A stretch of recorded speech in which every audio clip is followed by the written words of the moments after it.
It gives me great pleasure at this time, ladies and gentlemen, to invite the signatories of the letter of intent to take their place where they're already seated.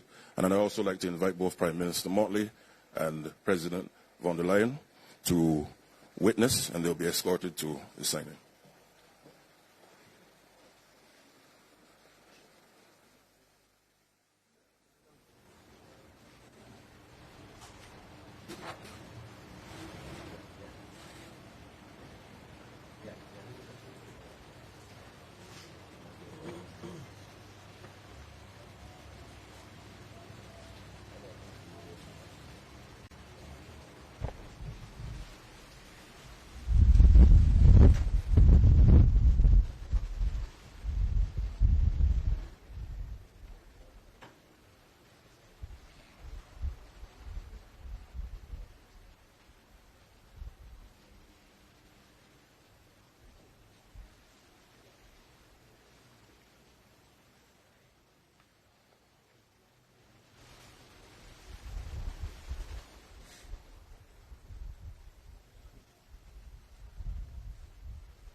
Thank you very much. May I now invite Senator the Honorable Lisa Cummins, Minister of Energy and Business Development, to provide for us an overview of the Renew Stable Barbados project. Minister.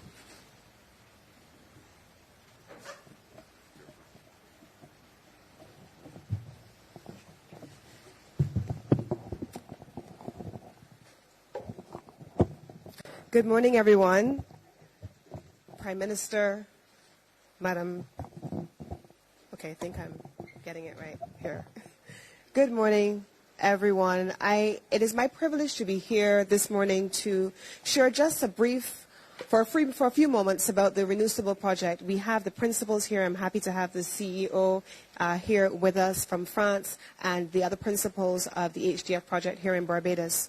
Prime Minister Motley and President Macron, some time ago, not too long ago, shared a letter of support for this particular project. It is Barbados' very first hydrogen project. It combines the use of solar technology, in which Barbados has been an exemplar and a leader globally and certainly locally, and hydrogen cell technology from France, along with battery technology to be able to provide a fixed source of energy to the grid here in Barbados.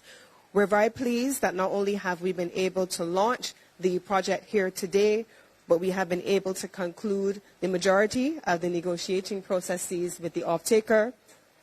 We have completed the connection impact assessment to allow for the technical work for the project to be brought to closure. And we have seen with the European Union a landmark collaboration of a number of development partners. We have seen the Global Climate Fund come on board, the European Investment Bank, Inter-American Development Bank, IDB Invest, and the International Financial Corporation of the World Bank, working in support of this project. And an important part of it for Barbados is the syndication of local and domestic financial partners alongside our development partners. And so not only has this been a flagship project for in the energy sector and the technology sector as well, given the use of hydrogen cell technology, but it has been an outstanding partnership with the European Union, and I want to celebrate the partners who are here today. And we now have an office which we opened a few months ago here in Barbados, and we are looking forward to turning ground and getting this project up off the ground as a demonstration of our collaboration and our partnership with the European community, with the development partners, and of course, Barbados being that leader in the renewable energy space. And I want to thank Prime Minister and President Macron for coming in very early and giving support and leadership to this project. Thank you very much, and we're looking forward to working with you.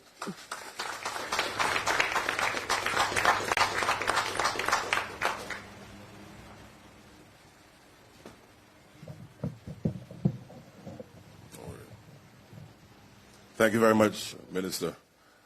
It's very clear, as you can see, ladies and gentlemen, there is a lot happening between Barbados and the European Union. And you've witnessed this morning, not just the signing, but of course the overview from our two ministers who've spoken so eloquently as to the manifestation of that relationship, and long may it continue. Ladies and gentlemen, at this time, we will now commence the press conference, and may I invite both Prime Minister Motley and President von der Leyen to come to the podium, and we'll invite Prime Minister Motley to make her statement first, followed by President von der Leyen, and then, of course, be open to the press at their wish this morning.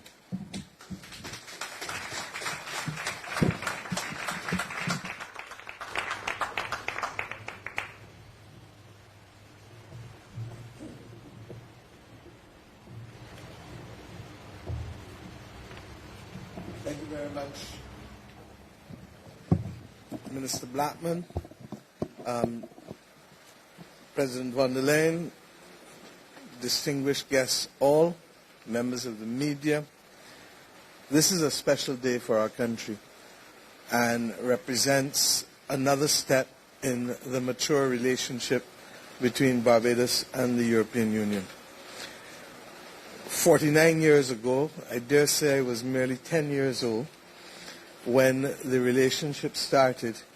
And over the course of the last 49 years, there have been tangible expressions of that cooperation between our two entities. European Union, representing a number of countries, 27 countries I believe now, and Barbados seeking to ensure that both individually and as a member initially of the ACP and now as the OACP, and I believe that we actually are chairing the OACP as we speak now, that we are in a position to move from strength to strength.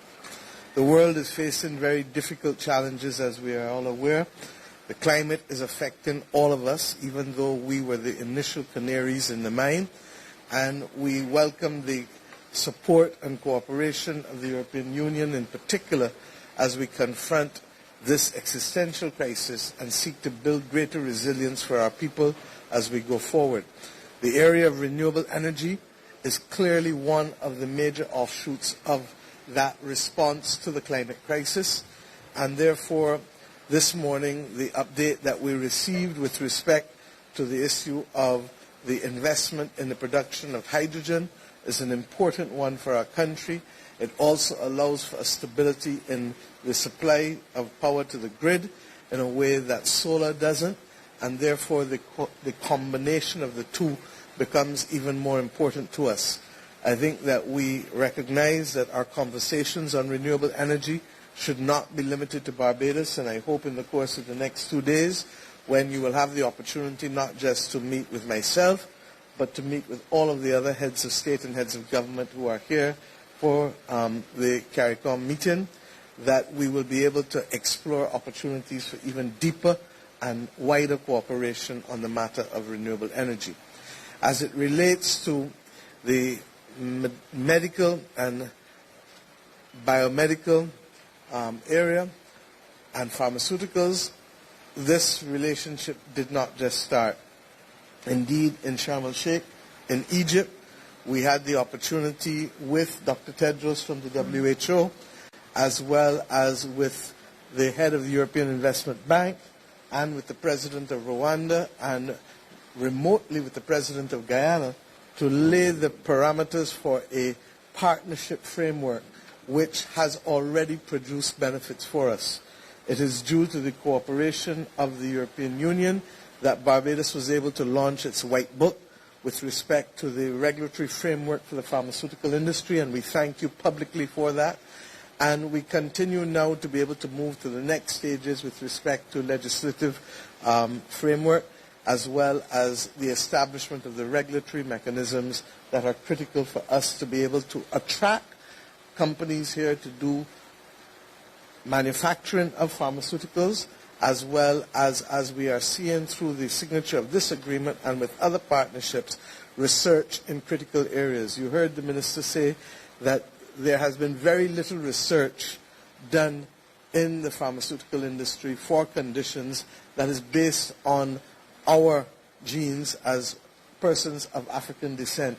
Indeed, the numbers for diabetes, I'm told, that are available, less than 7% of the persons tested come from African background. And to that extent, it is of great concern to us, because I often say in our country that we are suffering from a diabetes epidemic. And therefore, the pharmacological efficacy of the pharmaceuticals really does matter to us, because this is where the rubber hits the ground, not just for us who are in press conferences, but for that woman in St. Lucie or that man somewhere in St. Philip who themselves are not being able to benefit and who have become a victim either of an amputation because of uncontrolled diabetes, or who have themselves now suffering from kidney problems or indeed blindness, some of the other consequences of the diabetic condition. And I want to make this clear, because very often we see these press conferences and you wonder, how does this relate to the average man and woman? And this is where the rubber is going to hit the ground for Bajans, Caribbean people, and indeed Africans across the world, not just in Africa but in the diaspora, because we need to shift the attention of the pharmaceutical industry to be able, particularly in an era of personalized medicine, precision medicine, to be able to shift it to allow us to be equally the beneficiaries of the wonderful research that's being done. I am clear that the European Union's help in this area has been pivotal in terms of allowing Barbados to be where we are. We had an ecosystem from 1882, that, as I said yesterday, that made pharmaceuticals, but only fill and finish. But what we have recognized is that we are best off in development trusts, where we take and build on an existing ecosystem, and that is simply what we are trying to do here. With respect to the other areas of cooperation, we have had extensive discussions on the issue of the difficulties that we've had with respect to blacklisting and grey listing, and mercifully Barbados is off of those lists now, but there is one remaining factor that is not in the control of the Commission, but in the control of the European Parliament, and we hope to be able to sensitize them as to its importance to us, because this is also where the rubber hits the ground with respect to companies that are Bajan investing in Europe, or companies that may be financing or accessing financing out of Europe, and we would want for there to be no further obstacles with respect to our relationship. We have also spoken about the Bridgetown Initiative, which is critical to all of us in terms of creating a fairer and more transparent deal for countries accessing the international financial institutions. And Europe's support generally has been there. There are some things that we have still to do, and we would want to see greater participation in the belief that per capita income alone cannot be the basis for accessing concessional financing or grant financing as we fight this climate crisis, which we didn't start, but that we need to be able to also have a clear understanding of vulnerability, in particular climate vulnerability, and in particular with respect to the acknowledgement that many small island developing states face wipeout risk. There are some other issues that I hope over time that we will be able to discuss to strengthen our partnership, because I believe that our collective voices in pursuit of fighting this climate crisis, boosting resilience and adaptation, and seeking to mitigate by increased use of renewables will help us all. I am aware that fossil fuels are not necessarily the enemy. What is the enemy is the emissions. And if there are those persons who believe strongly that there are other ways, then we should be increasing significantly the investment to decarbonize the fossil fuels rather than simply denying the existence of the climate crisis. So With these words, I'd like to formally thank you and welcome you. There are other areas of cooperation, but I am conscious of the time and simply say that whether it is in terms of satellite communication, digital cooperation, AI, both you and my minister were at the summit last week in Paris related to AI, the issue of AI regulation and AI possibilities, and then, of course, the very difficult issue of cybersecurity risk, and we've already benefited from the European Union in our own preparations for the legislation with respect to that. So let me also thank your representatives in Barbados, Ambassador Gosha. Everybody knows Gosha. And to say that not only there, but also the representatives of the European Investment Bank, more particularly as expressed in the debt for climate swap, which has just recently been completed, which has been truly innovative in terms of not allowing the benefits of the debt swap to be taken year by year by year over 15 years, but to take it and aggregate it such that the capital investment that is being made with respect to the South Coast Sewage Treatment Plant comes up front rather than having to wait 15 years for the benefit of that debt swap. So a lot is happening. But more importantly than anything, your presence here speaks volumes. You are the first woman to head the European Commission, and that in and of itself, I know, is a matter of immense pride for us. And like me, I know that you have come not to be the first, not to be the last, but to ensure that others can come after you. Secondly, you are the first president to visit Barbados and the Caribbean, and to that extent also at this point in time when Europe is facing its own challenges, and when Europe, as recent as the beginning of this week, had a summit to be able to determine how best it is going to address the challenges that go fundamentally to the heart of Europe's stability. That you are still here speaks volumes to us, and about the importance of this partnership, not just with my own country, Barbados, but with the Caribbean community. And I look forward to being able, therefore, to work with you in a mature way that will bring value to our countries and to our people. Thank you very much.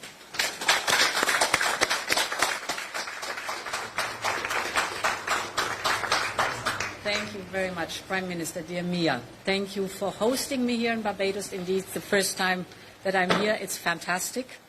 It's a big, big pleasure for me to join not only you, but also our partners at the CARICOM Summit. And I've crossed the Atlantic to share with you how much Europe values its partnership with the Caribbean. We live indeed in an unpredictable world. In these times, it's more important than ever to stick together, to stand up for our values, and to deepen ties with friends. And despite being, let's say, an ocean apart, Europe and the Caribbean are very close at heart. We are strong and vibrant democracies. We are convinced that it is of big importance to defend the multilateralism and the rule of law. We believe in freedom and in the right of people to choose their own future. And this is why you have been standing with Ukraine since the very beginning of the war. Ukraine is a future member of the European family, so supporting them means also supporting us. And it is important to call also what you've always done for just peace, not only in Ukraine, but also in the Middle East, in Sudan and Haiti.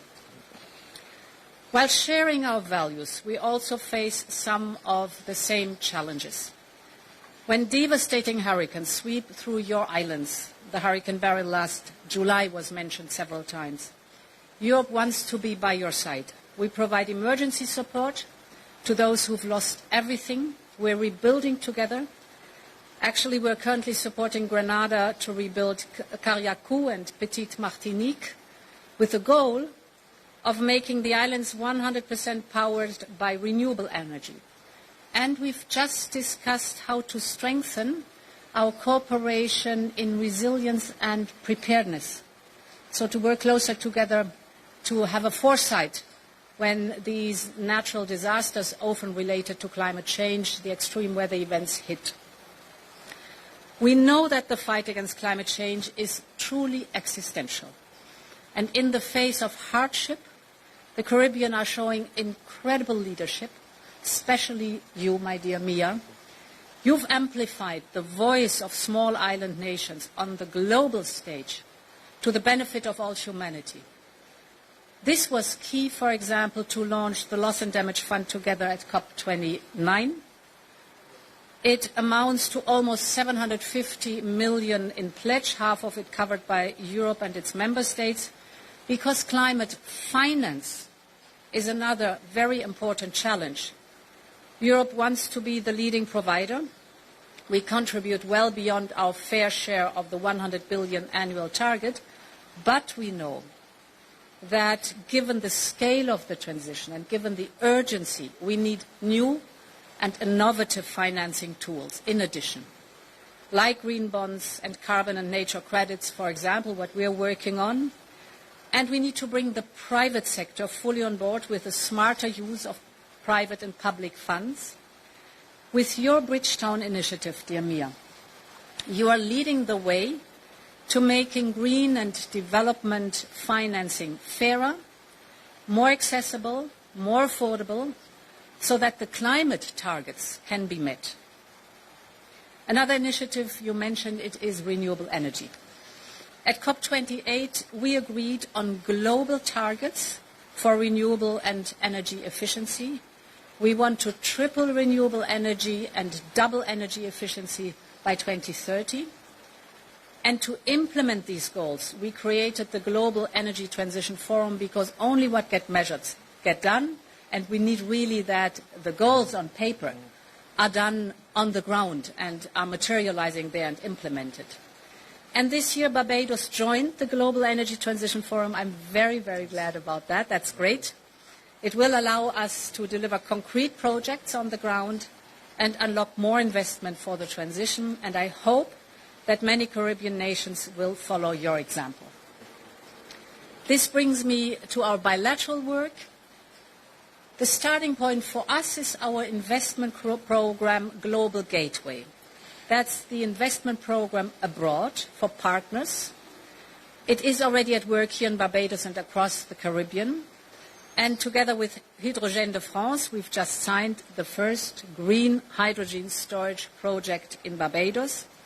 For us, it's important that renewable energy is homegrown, and therefore it's cheaper. It gives you energy independence, and it gives you energy security, and it is the energy of the future because it's clean energy. We are, as you said, also working on the health sector. I think both of us have learned our bitter lessons in COVID and how vulnerable we are, and therefore we support your pharmaceutical sovereignty. That means vaccines and medication produced in the Caribbean, for the Caribbean, but also to be a hub for the rest of the world. And we've just signed the biomedical partnership between Biomedex, a European biotech company, and Barbados. And tomorrow we'll launch PharmaNext, a project that really boosts innovation and investments across the Atlantic, because it also aligns the regulatory environment that is so important to move forward. We have other great projects in the Caribbean, and one has really caught my attention, and dear Mia, we didn't talk about it, but it needs to be mentioned here. And that's in Barbados and Grenada, we're turning the sargassum threat into an opportunity. And I think this is really smart. We are working to transform this harmful algae into fertilizer, biomass, and even cosmetics. You might want to think about it. This project has, and this is phenomenal, the potential to leverage almost $400 million in investment. And actually, we're bringing thus a harmful algae. We're fighting against the harmful algae, but turning it into an opportunity that brings revenues. So it couldn't be better. Finally, we're bringing the Caribbean closer together and closer to us with digital connectivity. Tomorrow we'll commit with Spain to deliver high-speed and internet via satellite to even the most remote communities here. So the last kilometer, that is always so difficult, we're going to manage that now via satellite. To me, the spirit of Global Gateway is needed more than ever. We're investing in value chains, we're investing in skills, we're investing in jobs. We are sharing knowledge and technologies for the benefit of both sides. We're looking into a long-term and trusted partnership. And we are convinced that a win-win situation is the most beneficial for our people and our economy. So thank you very much again for having me here. Thanks a lot. Thank you.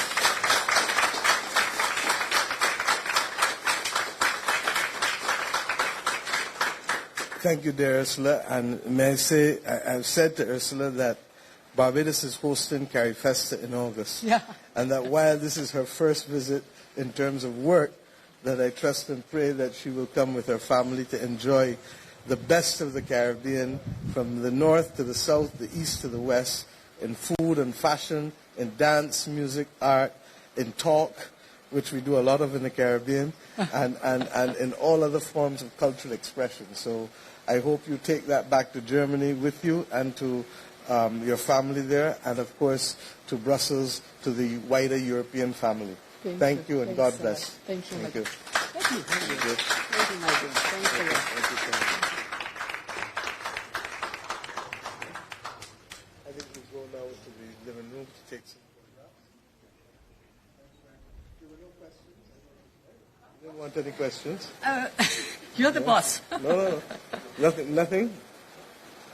1, 2, 3, gone.